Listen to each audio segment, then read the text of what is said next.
October 24, 1942, marked a pivotal moment on Henderson Field, Guadalcanal. The dense jungle, which had moments before held its breath in an eerie, foreboding quiet, shattered into a cacophony of sheer terror as 800 Japanese soldiers unleashed their infamous death charge, their guttural screams piercing the oppressive darkness. Amidst this horrifying onslaught, Gunnery Sergeant John Basilone found himself positioned behind what his Marines affectionately, if somewhat ironically dubbed museum pieces, heavy, water-cooled machine guns dating back to the Great War, each a cumbersome 100-pound relic of obsolete iron, long since superseded by more contemporary, lighter armaments. These venerable weapons, seemingly out of place in modern warfare, represented a bygone era of military hardware. The M1919 machine gun, a sleek and modern design, boasted an impressive cyclic rate of 1,000 rounds per minute.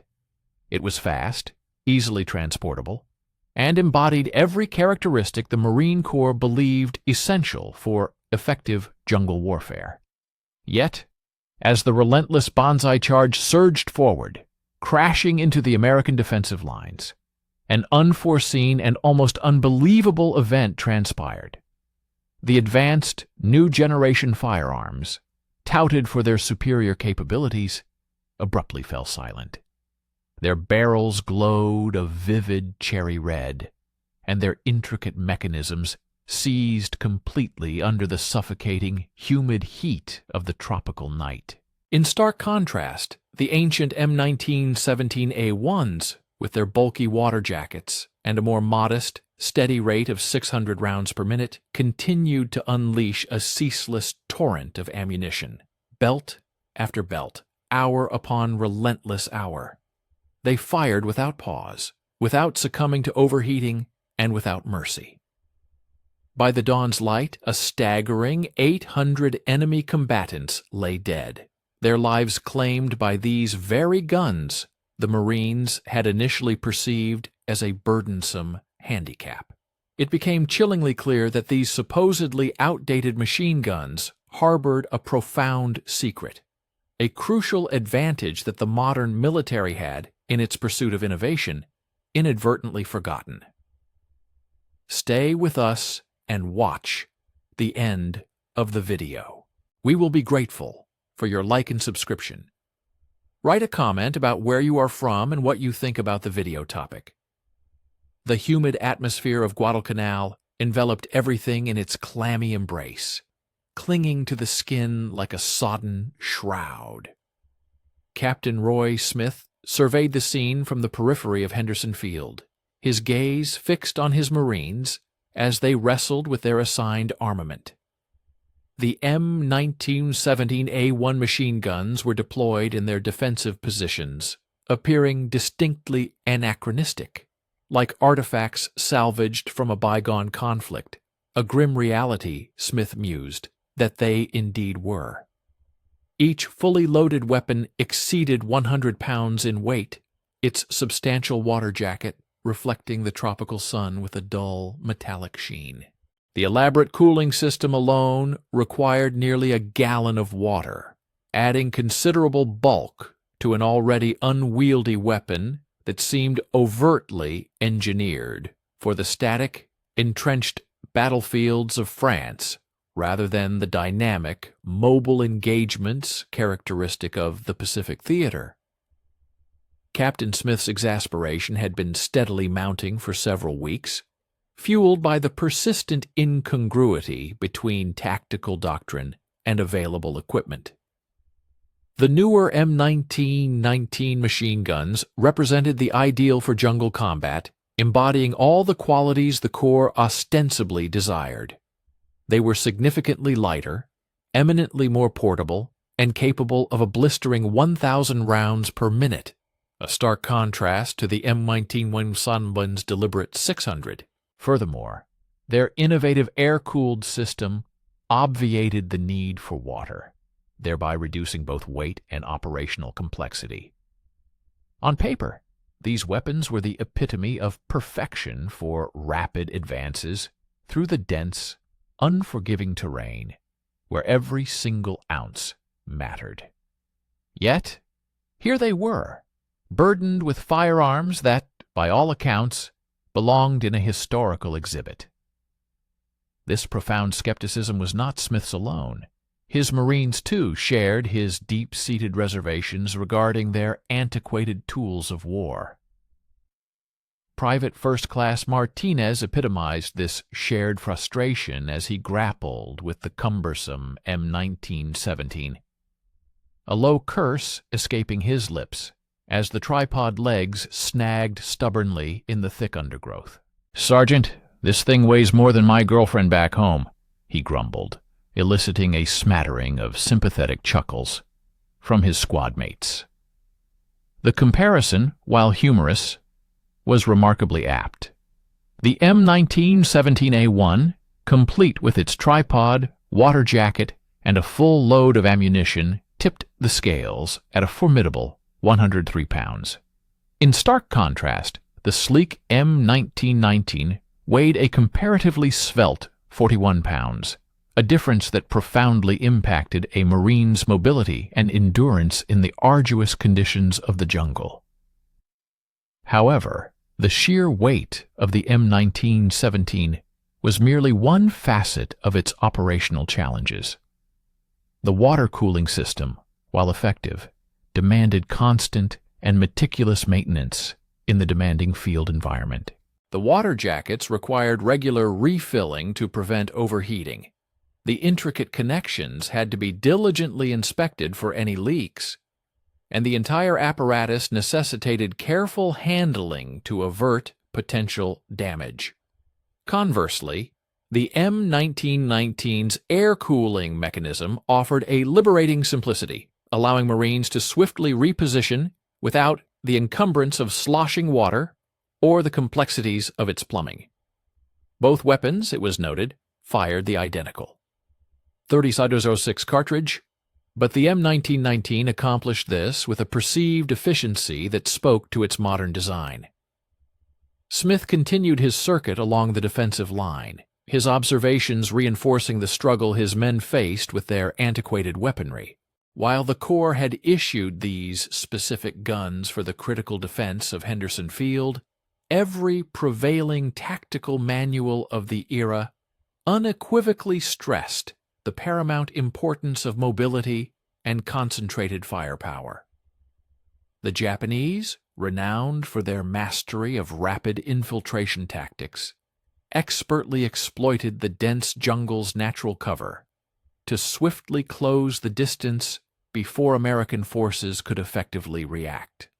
Logically, therefore, lighter, more rapidly firing weapons should have provided his Marines with the decisive edge they so desperately needed against such a cunning adversary. The technical specifications of the two machine guns painted a clear and compelling picture. The M1919, in short, controlled bursts, could achieve sustained rates of fire approaching an astonishing 1,000 rounds per minute, nearly doubling the M1917's consistent 600 rounds per minute. For a defensive position bracing for relentless human wave attacks, this amplified firepower appeared undeniably crucial. The M1919's air-cooled barrel was designed to endure extended firing, provided that crews interspersed sustained bursts with brief, necessary cooling periods. Yet an unsettling intuition began to gnaw at Smith as he observed his gunners during training exercises. The M1917's massive water jacket, he realized, was not merely inert dead weight, it functioned as an exceptionally efficient heat sink, ruthlessly absorbing and dissipating thermal energy generated by continuous firing. The more contemporary firearms, the M1990s, relied on the circulation of air around their barrels for cooling. This system performed admirably in temperate climates, but proved woefully inadequate in the stifling, suffocating humidity of the South Pacific. Under conditions of 90% humidity and temperatures consistently pushing 90 degrees Fahrenheit, the efficacy of air cooling diminished significantly with every incremental rise in barrel temperature. Moreover, the ammunition requirements and feeding systems also presented critical distinctions. Both machine guns utilized the same 30-06 cartridges, but their methods of delivery varied considerably. The M1917 employed continuous belts that could be linked together, facilitating exceptionally sustained fire. In contrast, the M1919 depended on shorter belts, which necessitated more frequent reloading. In the crucible of a prolonged engagement, those seemingly insignificant extra seconds spent changing belts could prove irrevocably fatal. Captain Smith's burgeoning doubts concerning the M1919's suitability crystallized during a comprehensive training exercise conducted merely 3 days prior to the actual Japanese assault. His gunners engaged in rigorous, sustained fire drills, expending belt after belt of ammunition to meticulously simulate the kind of defensive barrage that would be imperative against an impending Banzai charge. Initially, the M1919s performed commendably, their superior rate of fire devouring targets with impressive speed and precision for the first few minutes.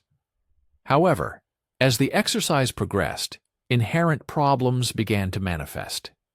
The air-cooled barrels started to glow, first a dull, ominous red, then intensifying to a brighter, more dangerous hue. As the metal absorbed more heat than the humid ambient air could effectively dissipate, gunners were compelled to repeatedly cease fire, waiting precious minutes for the barrels to cool sufficiently before resuming their defensive posture. Concurrently, the M1917s maintained their unwavering, steady rate of 600 rounds per minute without a single interruption. Their robust water jackets diligently absorbed the generated heat, efficiently converting it into steam that safely vented away from the intricate mechanism, ensuring continuous operation. By the conclusion of the arduous exercise, the newer, ostensibly superior guns had, despite their higher cyclic rate, ultimately fired fewer total rounds, silenced by their own inherent heat generation. In stark contrast, the older, supposedly obsolete weapons had sustained consistent, uninterrupted fire throughout the entirety of the drill, their barrels remaining remarkably cool and manageable even after thousands of rounds had passed through their chambers, showcasing an unexpected resilience. Captain Smith found himself embroiled in an internal struggle, a profound conflict between the theoretical exercises of training and the unpredictable chaos of genuine combat. While drills offered a semblance of control, the harsh realities of battle, particularly against the Japanese, introduced myriad variables no simulated scenario could ever replicate. The Imperial Japanese Army was notorious for its savage nocturnal assaults, characterized by relentless human waves that relied on sheer shock and overwhelming speed to breach and overrun defensive emplacements. Smith pondered the efficacy of their available firepower. Would the M1917's steadfast, continuous barrage prove sufficient to repel hundreds of fanatically screaming adversaries, or would the M1919's blistering rate of fire be indispensable for decimating attackers before they could close the critical distance? His Marine contingent, ever disciplined, proceeded with their preparations with customary military precision. Yet, Smith discerned an undercurrent of apprehension in their gazes. They placed their trust in their rigorous training and their formidable armaments, certainly. But these particular machine guns felt like cumbersome anchors, chaining them to a bygone era. Virtually every other unit deployed across the vast Pacific theater appeared to be transitioning to lighter, more technologically advanced weaponry.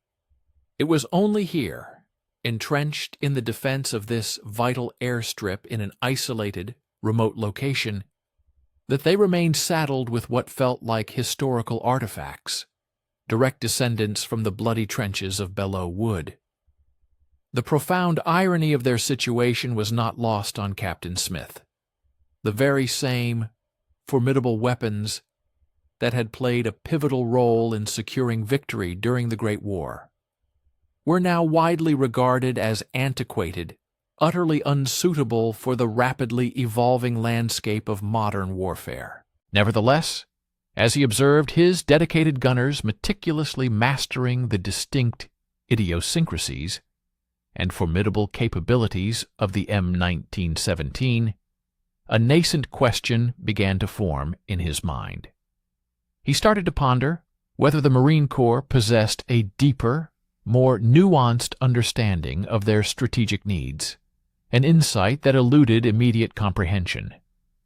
Perhaps, he mused, there was a profound wisdom in selecting specific tools based on the precise demands of a given mission, rather than being swayed by the transient whims of technological novelty. In a mere 72 hours, when the verdant jungle would inevitably erupt into a cacophony of primal screams and deafening gunfire, that underlying wisdom, or lack thereof, would be subjected to the most brutal and unforgiving examination imaginable, transforming the battlefield into an ultimate classroom.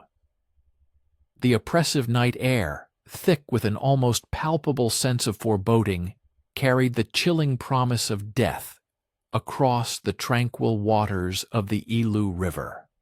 On the fateful early morning of October 24th, Colonel Kiyonao Ichiki's voice, sharp and resolute, pierced the deep darkness as he delivered his final, impassioned address to his eager assault troops. 800 hardened men of the 28th Infantry Regiment, imbued with an unwavering conviction that the American Marines would inevitably crumble and shatter before the unyielding might of the Emperor's steel. His meticulously crafted plan, elegant in its stark simplicity, called for nothing less than a full-scale frontal assault directly across the expansive sandbar at the river's mouth. The objective was to overwhelm the thinly spread American defensive line through a combination of audacious courage and an indomitable, superior fighting spirit. The Americans, he confidently assured his assembled officers, had never before encountered, nor could they possibly withstand, the sheer, unbridled fury of a true Banzai charge. Ask us to stay with us and watch the end of the video. We will be grateful for your like and subscription. Write a comment about where you are from and what you think about the video topic. Captain Smith, his posture low and vigilant, crouched protectively behind the meticulously constructed sandbag position where the seasoned gunnery sergeant Basilone had expertly emplaced his M1917A1 machine gun.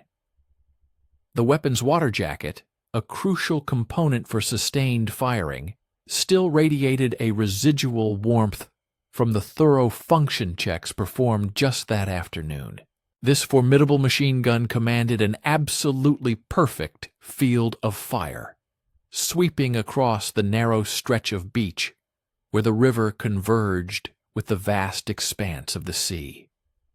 Its sturdy tripod legs had been driven deep and firmly into the unyielding coral sand, ensuring unparalleled stability. Basilone, a master of his craft, had dedicated countless hours to precisely adjusting the gun's traverse and elevation, meticulously marking critical reference points with white-painted stakes that, though subtle, gleamed faintly and reassuringly under the sparse starlight. The guns' seemingly endless ammunition belts, each comprising 250 linked rounds, snaked through the defensive position with an almost organic appearance, resembling metallic intestines, fully prepared to feed into the weapon's hungry, expectant chamber. The Japanese assault commenced with chilling precision at precisely 0310 hours, heralded by a sound that sent an involuntary shiver down Captain Smith's spine and caused every hair on his neck to stand on end. 800 voices, unified in a terrifying guttural scream, as Japanese soldiers surged relentlessly across the sandbar. They advanced in relentless successive waves, their bayonets fixed menacingly to their rifles, which were held high in a defiant posture, their faces contorted by a fierce, almost fanatic determination, conveyed their unwavering resolve. The first ranks splashed vigorously through the shallow moonlit water, while hundreds more pressed relentlessly from behind, forming an unstoppable human tsunami that seemed to gather terrifying momentum under the pale, ethereal glow of the moonlight. Initially, Smith's M1919 gunners unleashed a torrent of defensive fire, their weapons chattering furiously at an astonishing rate of nearly 1,000 rounds per minute. They poured a devastating deluge of lead into the charging human mass. The immediate effect was absolutely cataclysmic. Bodies crumpled violently and fell, their lifeblood rapidly darkening the pristine sand, as the high-velocity rounds tore mercilessly through flesh and bone. For a few precious, fleeting seconds, it appeared as though these modern air-cooled guns would unequivocally validate every tactical manual ever penned concerning the efficacy of rapid defensive fire. However, the oppressive jungle's relentless heat had been steadily accumulating within those air-cooled barrels throughout the entire day, and now the sustained, continuous firing pushed the metal temperatures far beyond their critical limits. The first M1919 fell ominously silent after a mere 90 seconds, its barrel glowing a vivid cherry red in the oppressive darkness, as its gunner frantically signaled for an urgent barrel change. Another M1919 followed suit just 30 seconds later, then a third, their intricate mechanisms seizing completely as the intense thermal expansion irrevocably locked their moving parts in place. In stark contrast, Basilon's venerable M1917A1 had settled into its own relentless, unwavering rhythm, delivering a steady 600 rounds per minute with the precision of a metronome. Its water jacket, a brilliant design feature, efficiently absorbed the immense heat generated, converting it into steam that hissed softly and almost peacefully into the humid night air. Smith watched, utterly captivated, as the old gun steadfastly maintained its rate of fire, without the slightest pause, each round meticulously and precisely placed into the predetermined killing zone that Basilone had so carefully marked during his daylight reconnaissance. The Japanese, despite the horrific carnage unfolding around them, continued their relentless advance, their ingrained training overriding any natural survival instincts as they stepped over the mangled bodies of their fallen comrades and pressed relentlessly forward. Smith could now discern individual faces, their eyes wide with a terrifying battle fury, their mouths agape in screams that mingled chillingly with the steady, hammering percussion of the machine gun. Some of these fanatical attackers carried explosive charges strapped directly to their bodies, utterly willing to sacrifice their lives if they could only reach the American positions. The M19D19s after a desperate struggle, finally sputtered back into action as their crews completed hurried, frantic barrel changes. However, their earlier critical interruptions in fire had allowed the Japanese assault to gain dangerous momentum.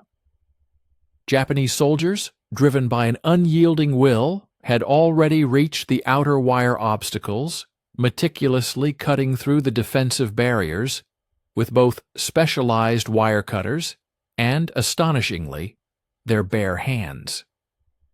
The intermittent gaps in the covering fire from the M19-9s had cost the Americans dearly.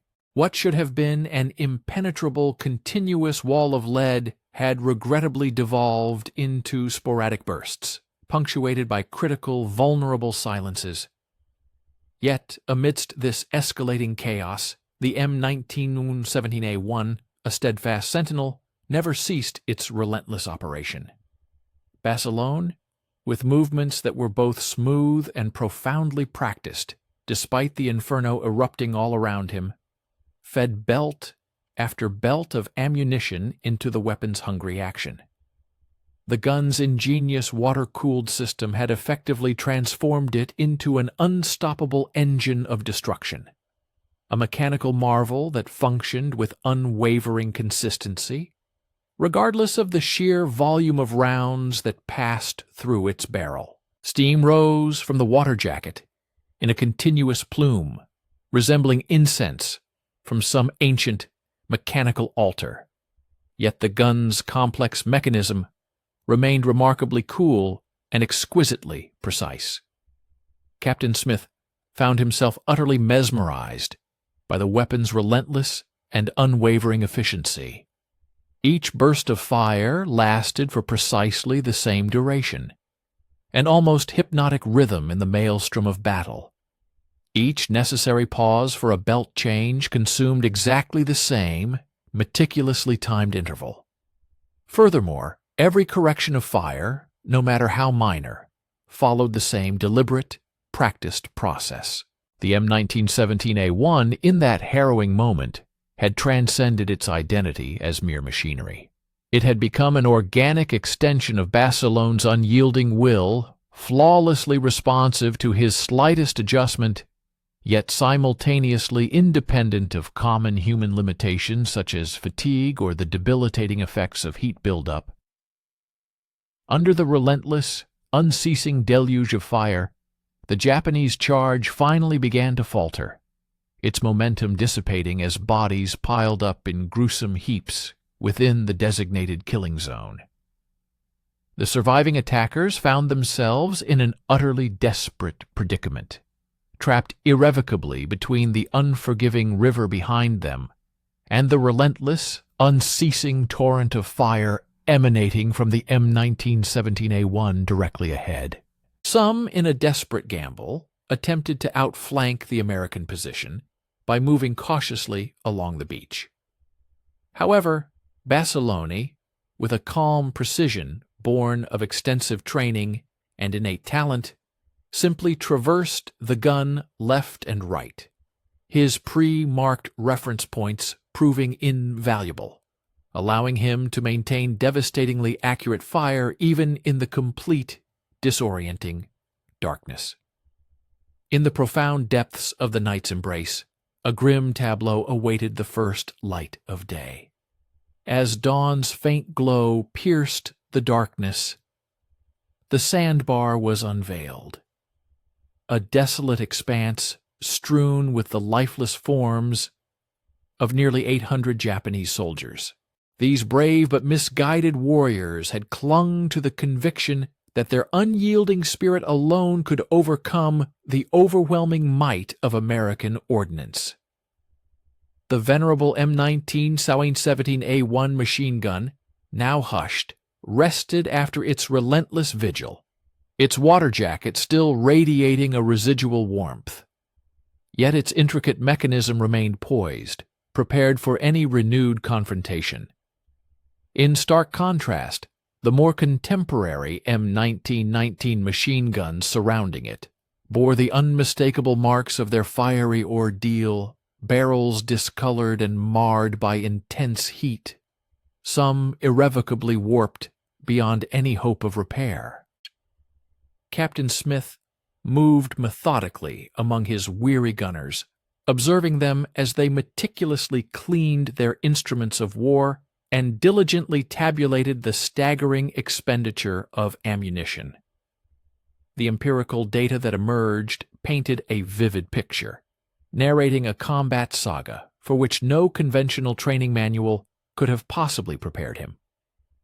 The M1917A1, a testament to robust engineering, had discharged an astonishing tally exceeding 4,000 rounds throughout the protracted engagement, performing flawlessly without a single mechanical malfunction.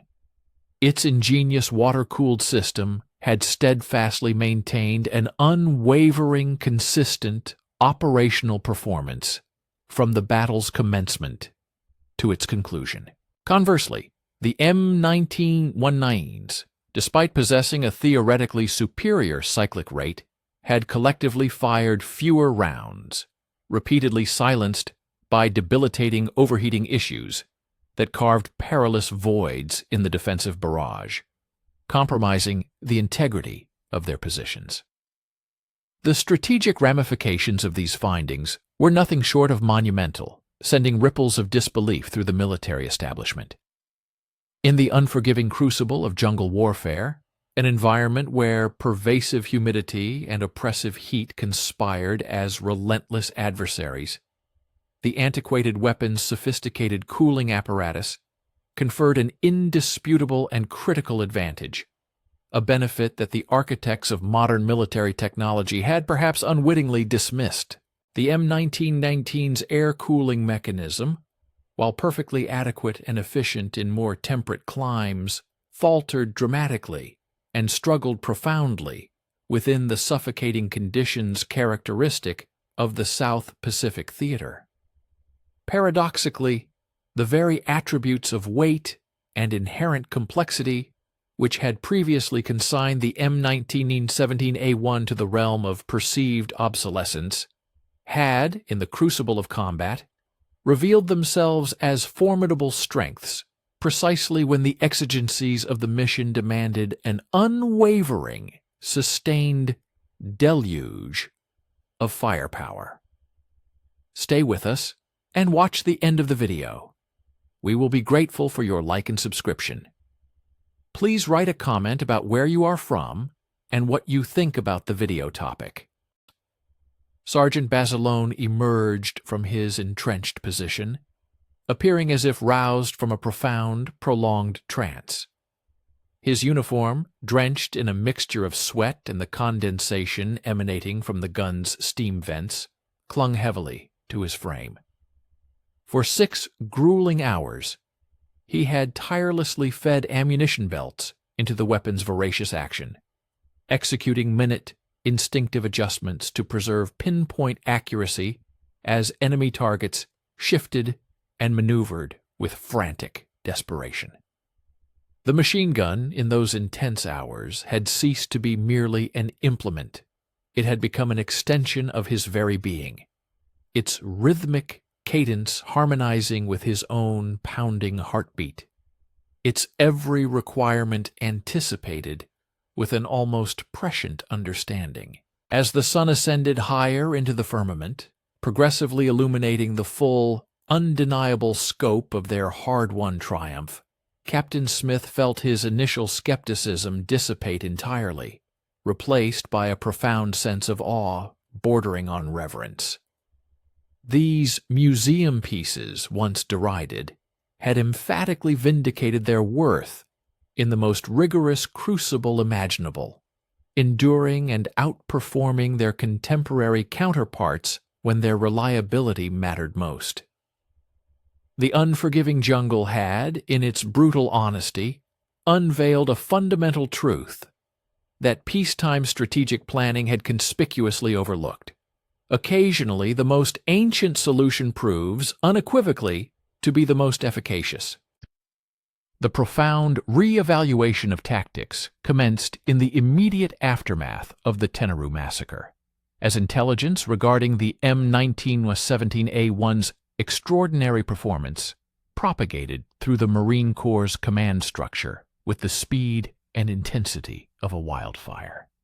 Captain Smith found himself summoned to divisional headquarters merely 3 days subsequent to the battle, where Major General Alexander Vandegrift awaited his arrival.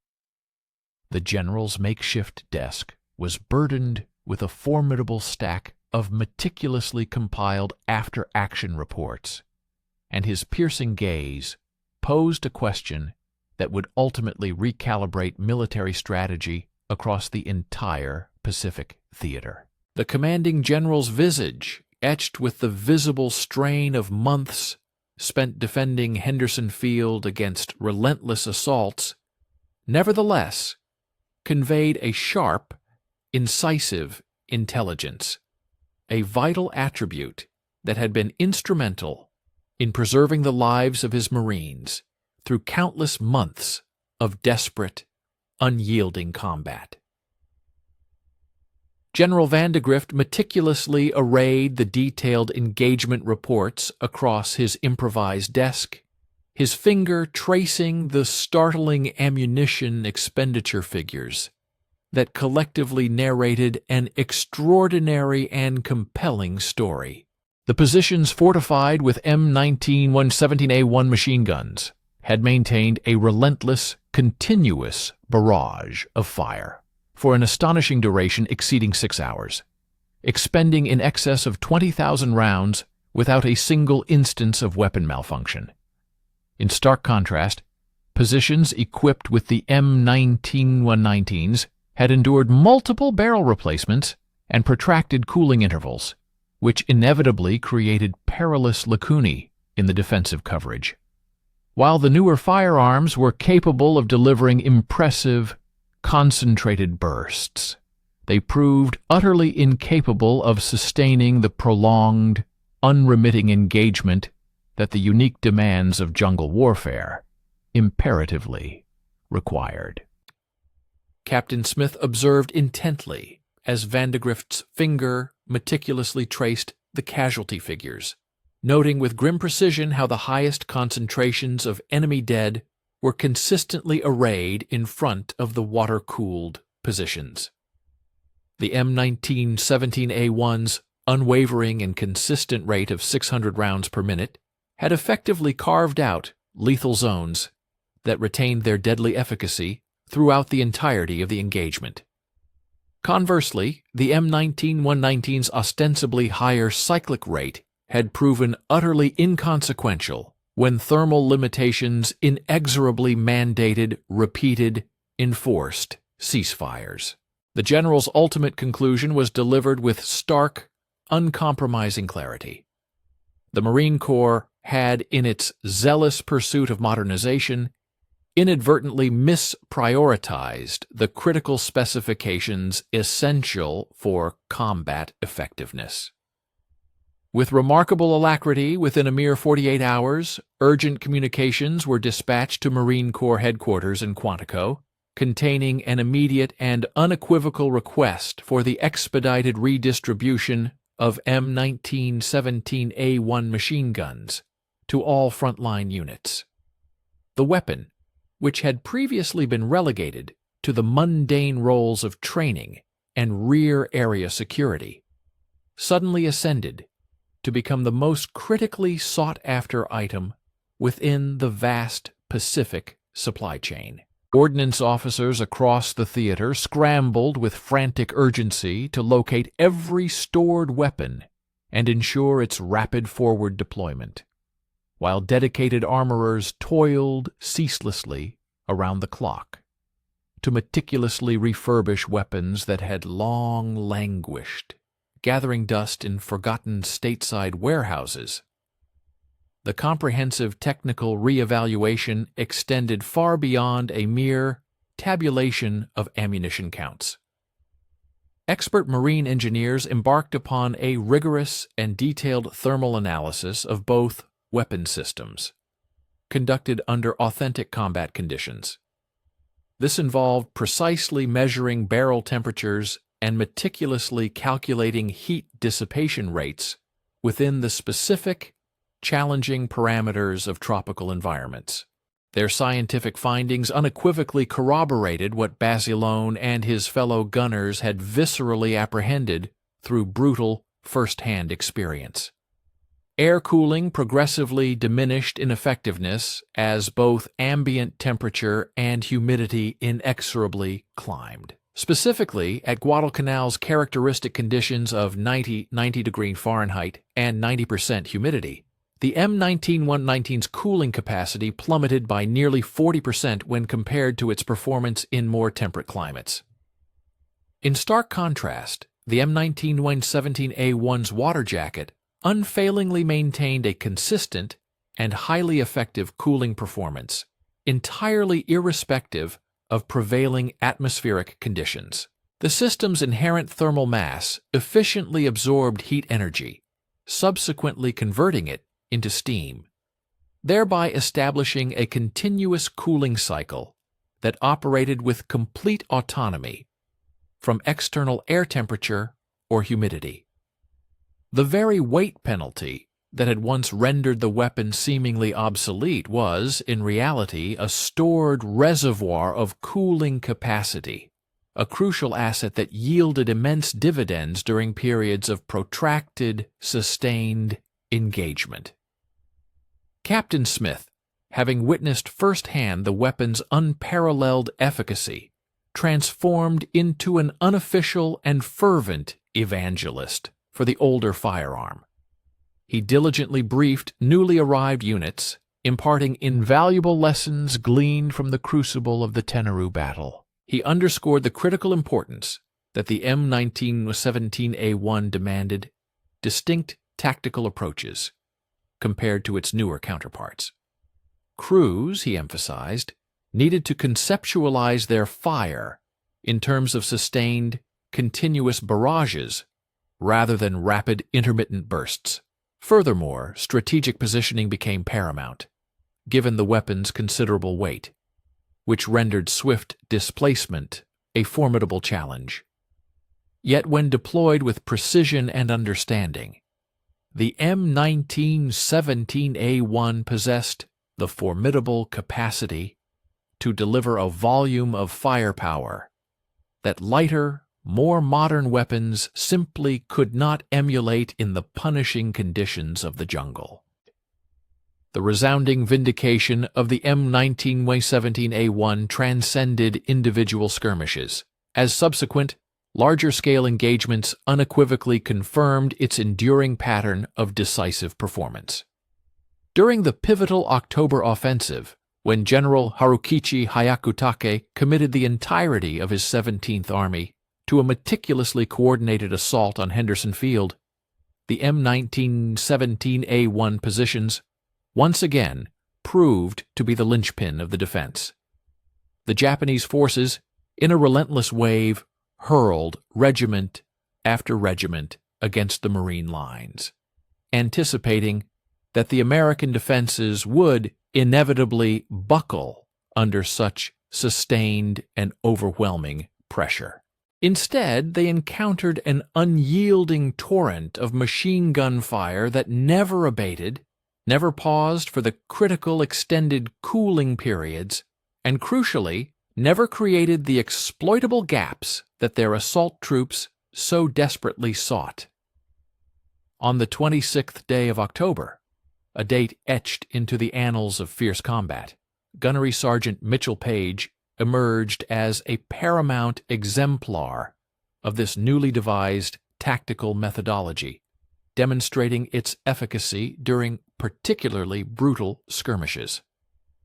When his defensive position was subjected to a massive and relentless assault from enemy forces, he skillfully leveraged the M1917A1's inherent capacity for sustained, continuous fire. This allowed him to single-handedly maintain control over a critically important segment of the perimeter, preventing its collapse.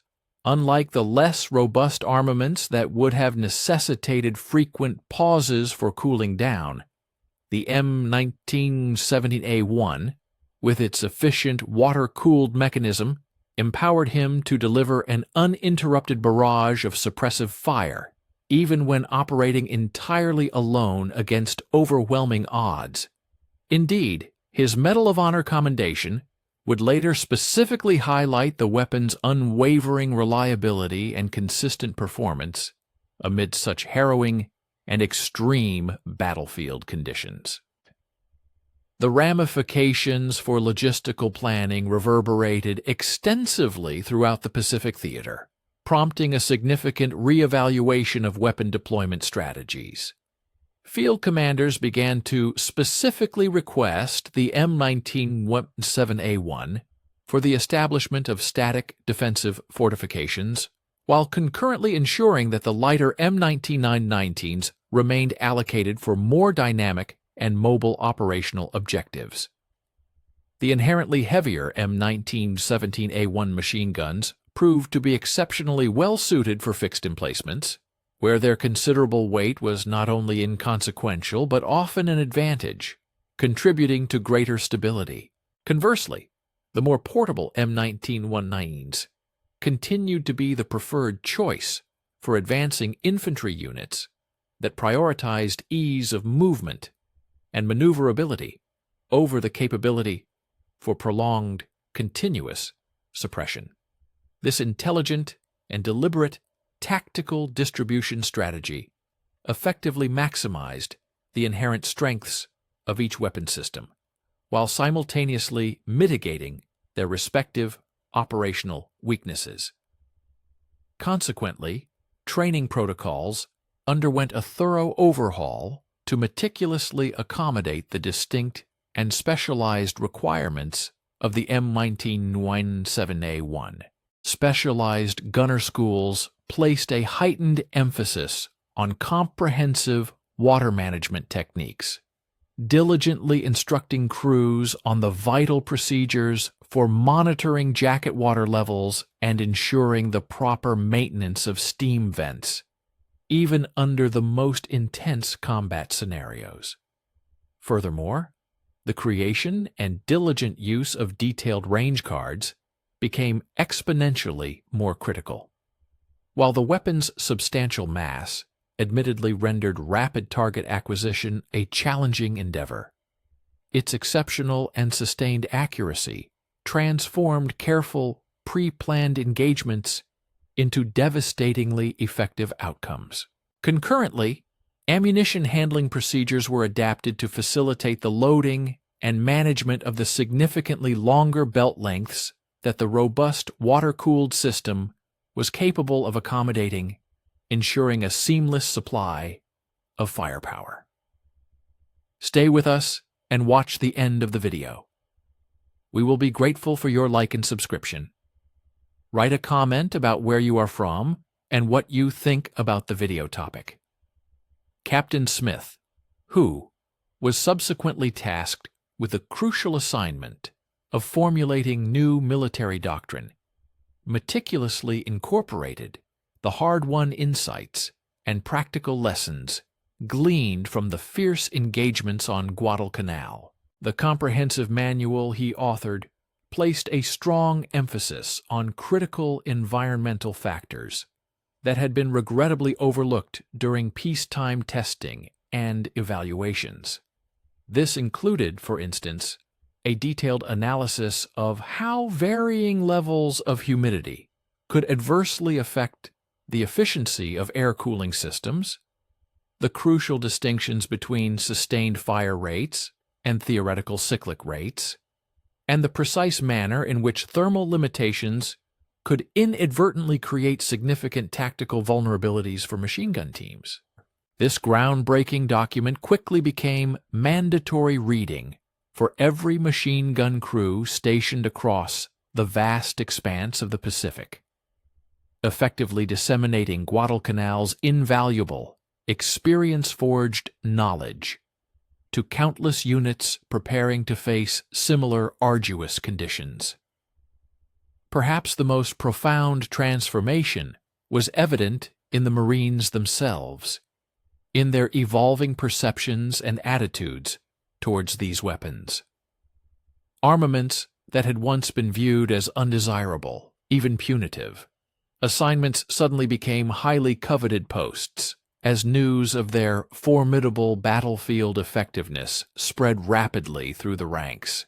Veterans who had endured the crucible of Tanaru and subsequent engagements spoke with a profound sense of reverence and respect for these stalwart guns, recounting how they had steadfastly continued to fire when all other equipment had succumbed to the relentless pressures of combat and fallen silent. In a remarkably short span of a few desperate and harrowing nights, the M1970A1 had undergone a dramatic metamorphosis, evolving from what many considered an antiquated museum piece into an indispensable instrument of survival and a veritable lifesaver. By December of 1942, as Australian forces arrived to relieve the battle-weary Marines on Guadalcanal, the critical lesson had been undeniably solidified and formally integrated into military doctrine. The oldest machine gun still in active American service had unequivocally demonstrated its superior performance over its more modern replacement under specific and demanding operational conditions.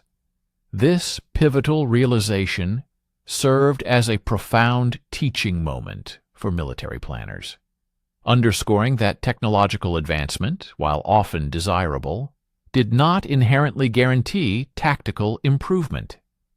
Indeed, the most effective tool for a particular mission might sometimes be the one that appeared most outdated, its true value and capability validated, not by theoretical specifications on paper, but by its unwavering performance when subjected to the ultimate test of combat under fire. The remarkable resurrection of the M1917A1 signified far more than a mere redistribution of existing military equipment. It embodied a fundamental and profound paradigm shift in the Marine Corps' overarching approach to the adoption and integration of new technologies. The prevailing notion that new automatically equated to better was decisively challenged if the equipment in question could not effectively execute the required mission parameters. Similarly, weight was no longer universally considered a disadvantage if it directly contributed to providing essential and indispensable capabilities. Furthermore, inherent complexity was not deemed intrinsically superior to simplicity, particularly when demanding battlefield conditions unequivocally favored robust reliability and unwavering dependability over sophisticated yet potentially fragile features. These deeply ingrained lessons would subsequently exert a significant and lasting influence on the trajectory of American small arms development for many decades into the future. The ultimate and most profound vindication of the M1917A1's enduring effectiveness reached its zenith on the desolate shores of Iwo Jima, where the legendary John Basilone would carry the hard-earned lessons and tactical insights forged on Guadalcanal into his final climactic battle. By February of 1945, Gunnery Sergeant Basilone had already achieved the esteemed status of the Marine Corps' most celebrated and iconic machine gunner, his Medal of Honor citation explicitly crediting the trusty water-cooled weapon that had been instrumental in the heroic defense of Henderson Field. However, his newfound fame had, somewhat ironically, drawn him away from the perilous front lines. Assigned to stateside war bond tours, where his heroic image served to galvanize civilian support for the ongoing Pacific Campaign, Basilone's eventual return to active combat duty was a direct result of his own unwavering insistence and profound sense of duty. Despite being presented with numerous offers of considerably safer assignments, that would have undoubtedly ensured his survival for the entire duration of the war, he possessed a crucial understanding that unfortunately eluded many rear echelon planners. Basilone recognized that the tactical revolution ushered in by the M1917A1 remained fundamentally incomplete without the presence of highly experienced and skilled gunners who could fully exploit its immense potential. While the weapon's timely resurrection had successfully provided the essential hardware, the invaluable battlefield expertise and nuanced operational knowledge were predominantly concentrated among seasoned veterans who had acquired its capabilities through desperate necessity and the harsh crucible of combat, rather than through routine peacetime training exercises. The Sulphur Islands' distinctive black volcanic sand presented a fresh array of formidable challenges, rigorously testing every single lesson and tactical principle that had been painfully learned in the dense, humid jungles of Guadalcanal. In stark contrast to the coral beaches and luxuriant, dense vegetation of the Solomon Islands, Iwo Jima offered scant natural cover and, critically, no readily available natural water sources essential for the M1917A1's cooling system. The Japanese defenders, over many months, had meticulously constructed elaborate tunnel networks and heavily reinforced positions, engineered to withstand prolonged and intense bombardments, thereby transforming the island into a brutal killing field, where every single yard of advance would be exacted at the heavy cost of American blood. Captain Smith, who had by this point been promoted and assigned the critical role of coordinating machine gun employment across the entire 5th Marine Division, collaborated closely with Basilone to meticulously adapt the established water-cooled tactics for this unforgiving new environment. The complete absence of natural water sources necessitated that machine gun crews would either have to transport additional heavy supplies of fresh water, or, alternatively, rely on the readily available but corrosive salt water from the ocean, thereby requiring significant modifications to standard operating procedures. While the volcanic terrain paradoxically offered excellent fields of fire, it provided agonizingly little protection from the devastatingly accurate Japanese artillery and mortar fire, which could target stationary positions with lethal precision. Basilone's unparalleled expertise proved absolutely invaluable during the intricate planning phase, as he skillfully identified strategic positions where the M1917A1's formidable sustained fire capability could effectively dominate key terrain features.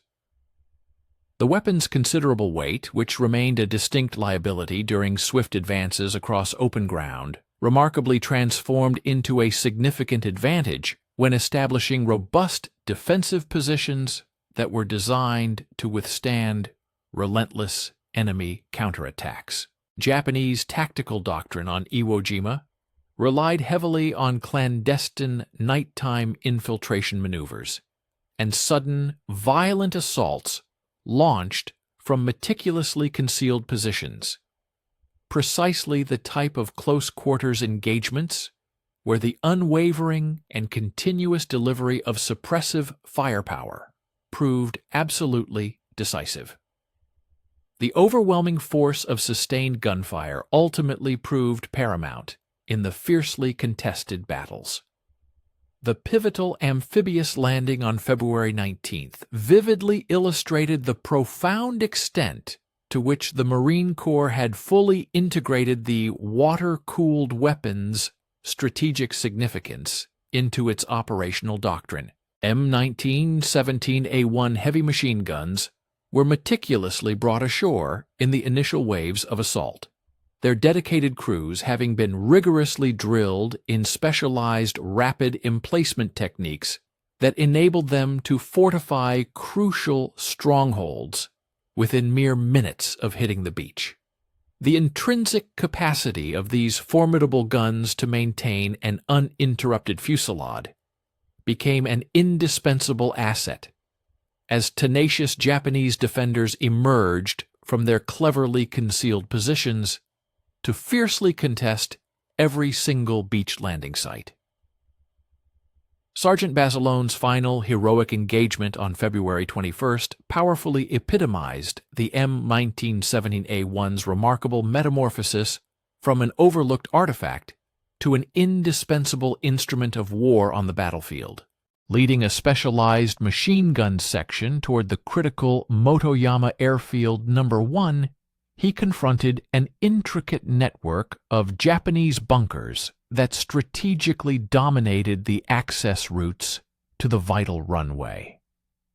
This formidable position necessitated exactly the kind of prolonged, continuous suppressive fire that had made the water-cooled gun legendary during the desperate fighting at Guadalcanal, yet now applied with strategic enhancements and tactical refinements painstakingly developed through 3 arduous years of relentless Pacific combat. The intense engagement commenced at the break of dawn, as Basillone's section skillfully secured vantage points, commanding a view of the formidable Japanese strong point. The M1917A1s unleashed synchronized volleys, their overlapping arcs of fire creating an impenetrable wall of projectiles that effectively impeded hostile maneuvers between the various defensive positions, in stark contrast to the desperate hand-to-hand combat at Tanaru. This particular confrontation necessitated accurate targeting at extended ranges, where the weapon's intrinsic exactitude proved as immensely valuable as its renowned capacity for sustained barrages. Stay with us and watch the end of the video. We will be grateful for your like and subscription. Please write a comment about where you are from and what you think about the video topic. Japanese defenders retaliated fiercely with a barrage of mortar and artillery fire, which necessitated frequent relocation of gun positions and severely challenged the operator's capacity to sustain an unbroken fusillade amidst intense shelling. The considerable weight of the M1917A1 made swift repositioning arduous, yet its sophisticated thermal management mechanism permitted personnel to uphold firing velocities that lighter air-cooled weapons simply could not equal.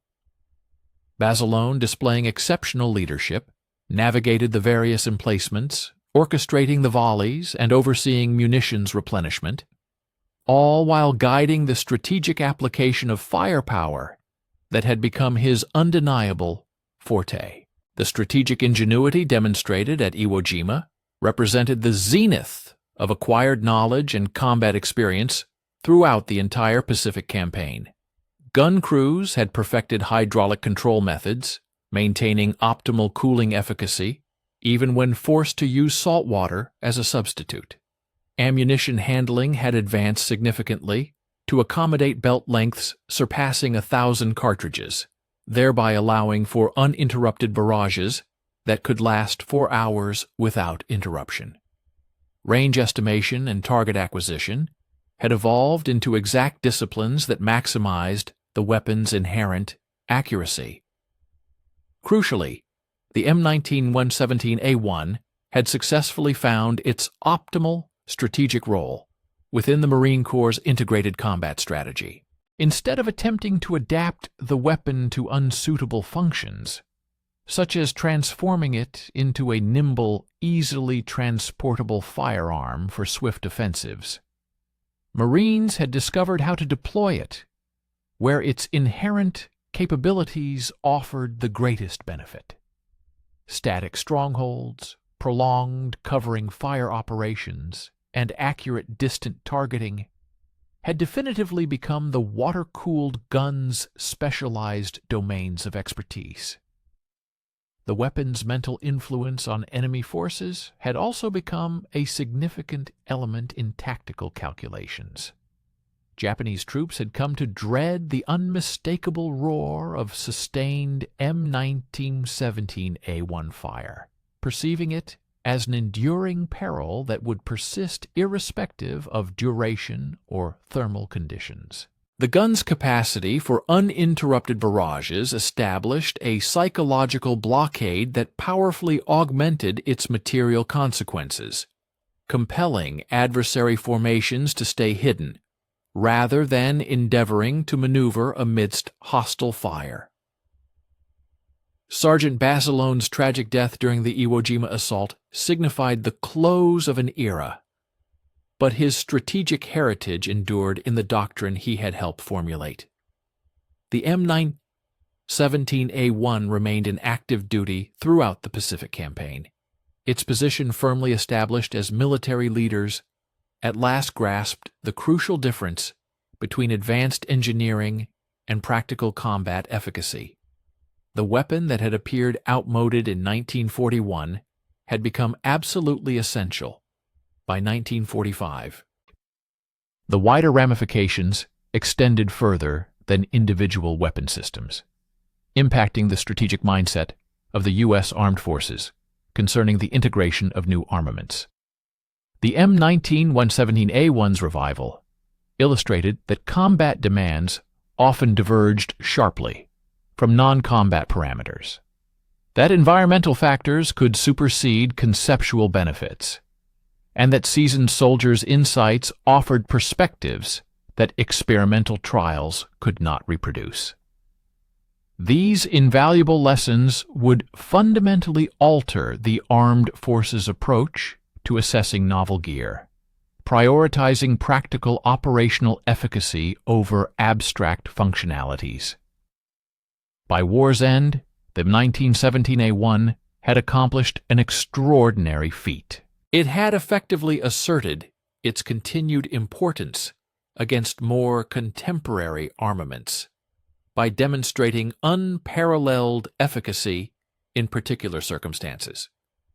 The weapon's considerable weight and inherent complexity, initially perceived as drawbacks, had turned out to be attributes that facilitated functionalities more agile firearms could not equal.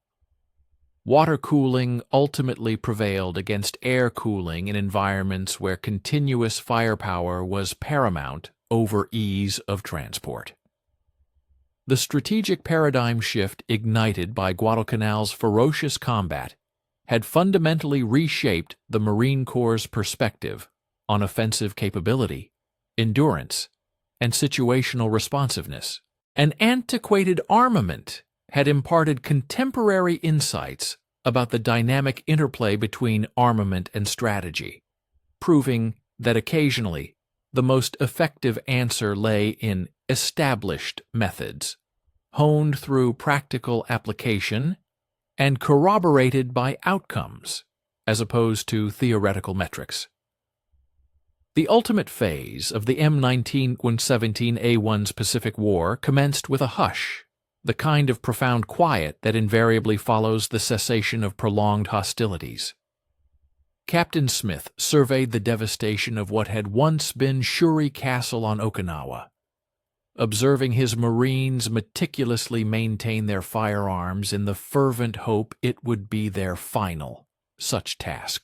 The water-cooled machine guns rested in their emplacements, akin to silent guardians laden with countless observations, their thermal casings retaining residual heat from the concluding confrontation that had shattered entrenched Japanese opposition on the island's southern approaches.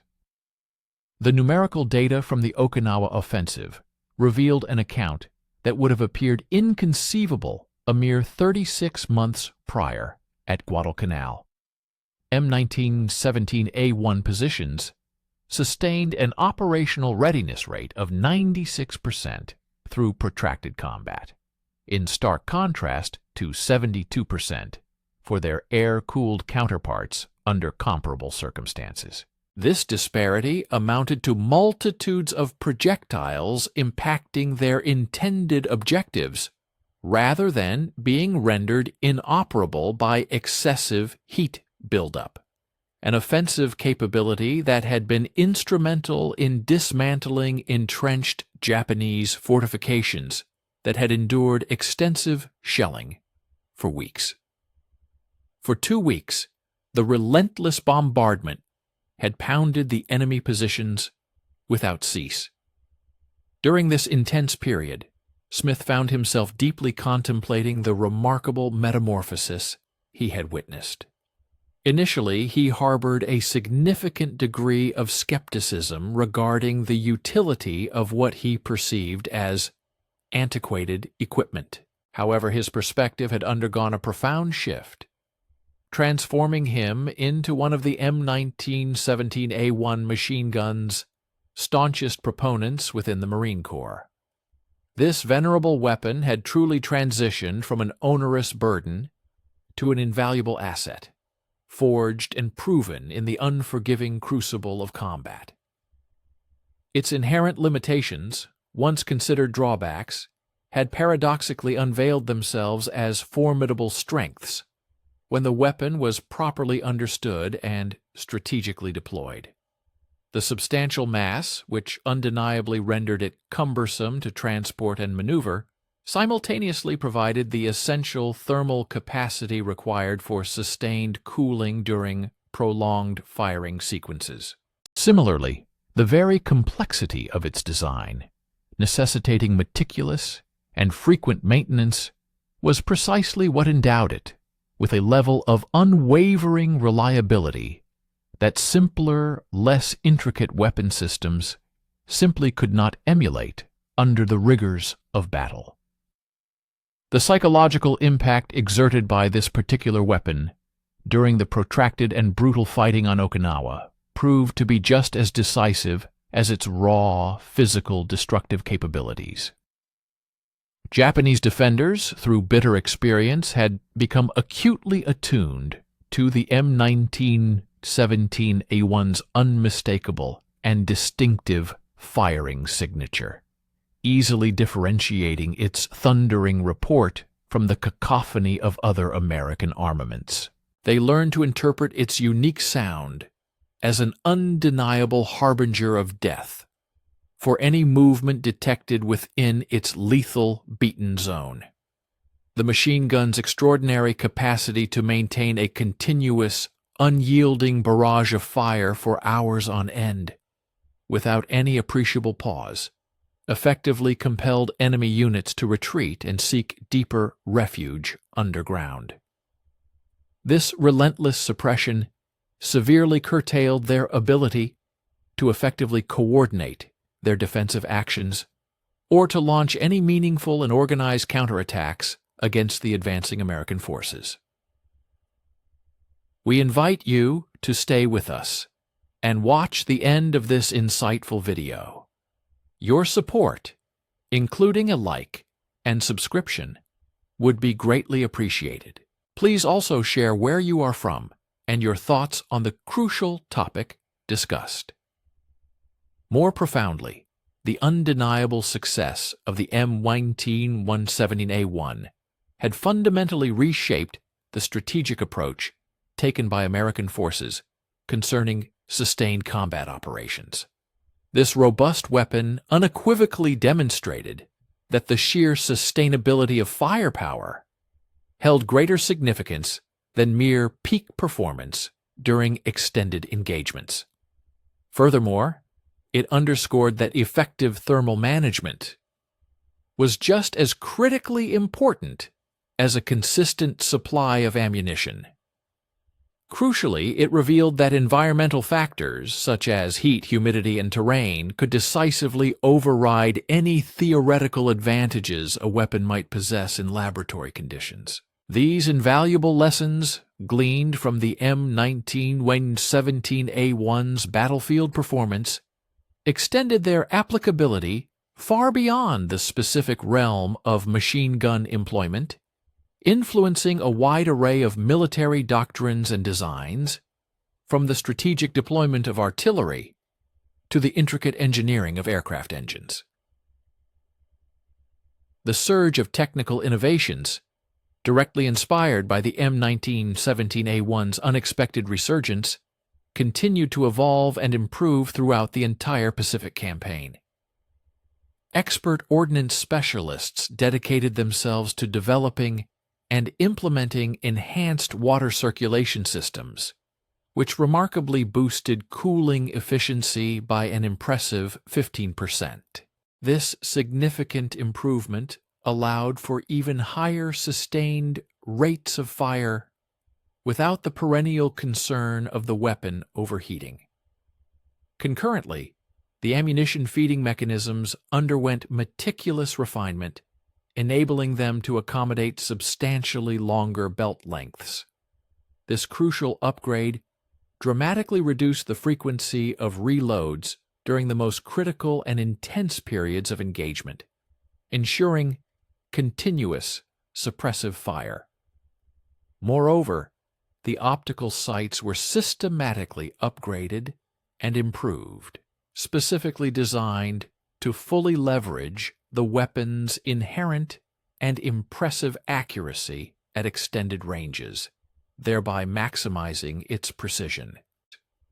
However, it was not the technical enhancements that represented the most pivotal transformations, but rather the tactical adjustments. Marine Corps doctrine underwent a significant evolution, now explicitly recognizing the M1917A1 not as a versatile, all-purpose weapon attempting to fulfill every role, but as a highly specialized instrument, meticulously optimized for very specific missions. Its acknowledged strengths and specialties became clearly defined, holding fixed defensive positions, delivering sustained suppressive fire, and engaging targets with precision at extended ranges. This newfound tactical clarity effectively dispelled much of the initial ambiguity and confusion that had previously surrounded the weapon's optimal employment, leading to more effective and decisive use in combat. The human toll exacted during this arduous process of learning and adaptation was immeasurable. Valiant veterans, such as the legendary Basilone, tragically sacrificed their lives to cultivate the vital expertise that ultimately made the weapon's effective employment possible. Countless machine gun crews, operating under unimaginable pressure, acquired their knowledge through a brutal process of trial and error, their mistakes agonizingly measured in casualties rather than mere training scores. This hard-won knowledge was quite literally purchased with blood and unequivocally validated through the stark reality of survival, forging a profound body of tactical wisdom that no amount of peacetime exercises or simulations could ever hope to replicate or generate. Smith's meticulous after-action reports, compiled following the grueling campaign on Okinawa, would subsequently form the bedrock for post-war machine gun doctrine. These comprehensive reports systematically codified the invaluable lessons painstakingly acquired over 3 years of relentless Pacific combat. His incisive analysis particularly highlighted environmental factors that had been largely overlooked or outright ignored in pre-war strategic planning. These included crucial considerations such as how high humidity adversely affected cooling efficiency, how the requirements for sustained fire fundamentally differed from the capabilities of burst fire, and how inherent thermal limitations could create tactical vulnerabilities that astute enemies were capable of exploiting. This seminal document would exert a profound influence on American small arms development for many decades to come, shaping future designs and operational philosophies. The broader ramifications of the M1917A1's story stretched far beyond the confines of individual weapon systems, extending to fundamental questions concerning military innovation and the judicious adoption of new technology.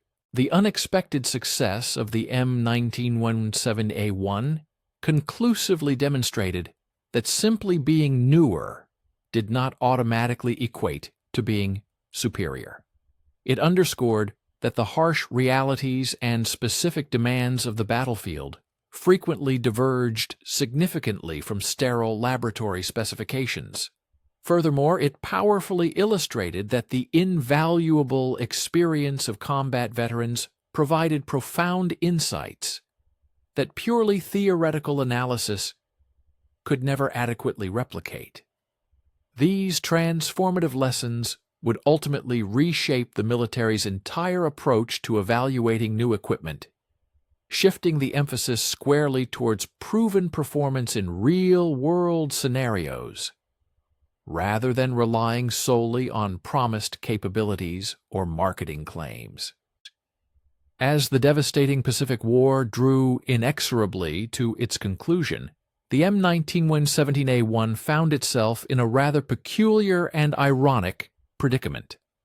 An ostensibly obsolete weapon that had, against all expectations, proven demonstrably superior to its more modern replacements under very specific and challenging conditions. The tactical niche it had painstakingly carved out during the brutal jungle fighting on Guadalcanal had progressively expanded throughout the arduous island-hopping campaign. It consistently provided critical capabilities that lighter, more contemporary weapons simply could not match, particularly when mission requirements unequivocally demanded sustained firepower over extended and arduous periods.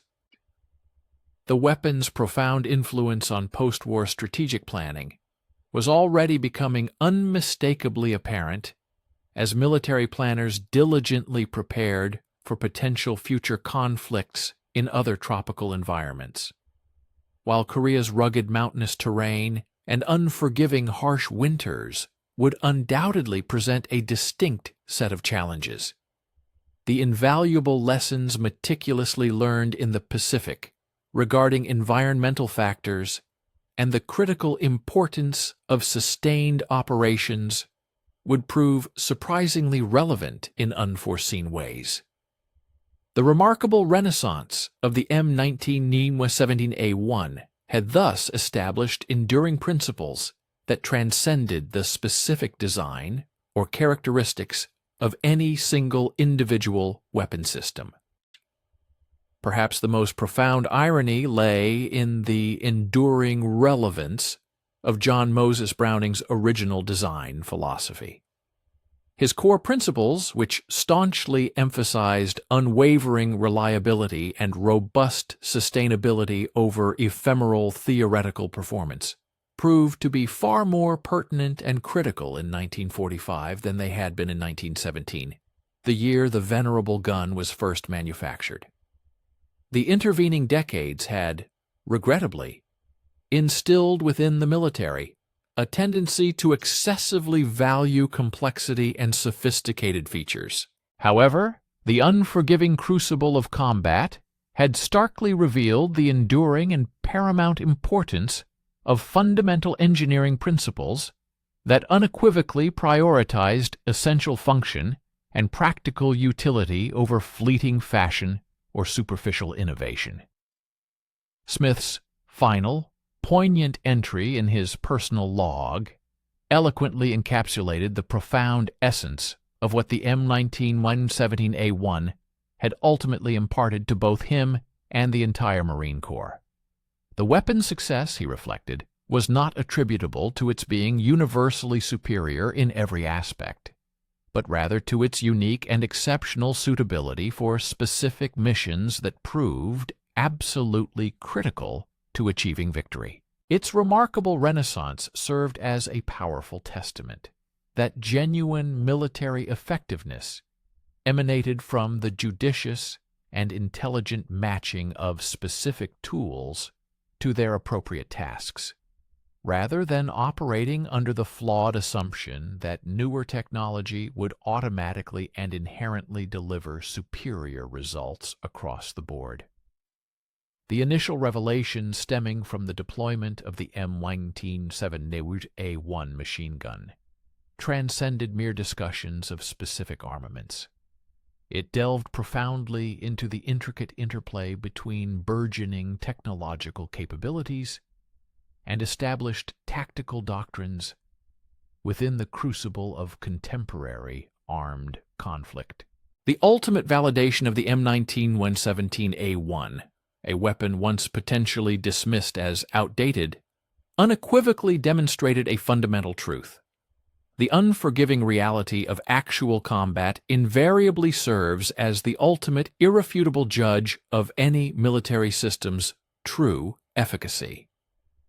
This particular instance vividly underscored how the rigorous demands and unpredictable exigencies of the battlefield frequently stand in stark opposition to the carefully constructed theories and tranquil hypotheses formulated during periods of peace. The practical application in intense engagements exposed the fallacies of theoretical efficacy, proving that an item's true worth is only discernible under fire. Furthermore, the experience illuminated a critical, often overlooked aspect of innovation in military science. It became evident that groundbreaking advancements were not exclusively confined to the creation of novel technologies or entirely new methodologies. Quite often, the most significant and impactful innovations emerged from a perceptive reevaluation and subsequent readoption of previously discarded or overlooked solutions, thereby breathing new life into concepts once deemed superannuated. This particular conflict, characterized by an incessant drive for technological superiority and rapid development, ironically found its most profound strategic insight delivered by a piece of equipment that many considered to be past its prime. The M19-117A1, a seemingly anachronistic instrument of war, thus imparted a singularly contemporary and vital lesson. This pivotal understanding articulated that genuine success in military endeavors was not predicated upon adhering strictly to theoretical models of what should work, based on projected capabilities or perceived technological elegance. Instead, paramount importance lay in a pragmatic and adaptive comprehension of what actually worked when confronted with the brutal realities and spontaneous challenges of active engagement. The enduring legacy of the M1917A1's performance, therefore, cemented the principle that empirical evidence from the front line, rather than abstract conceptualizations, must always guide military preparedness and operational strategy. Stay with us and watch the end of the video. We will be grateful for your like and subscription. Write a comment about where you are from and what you think about the video topic.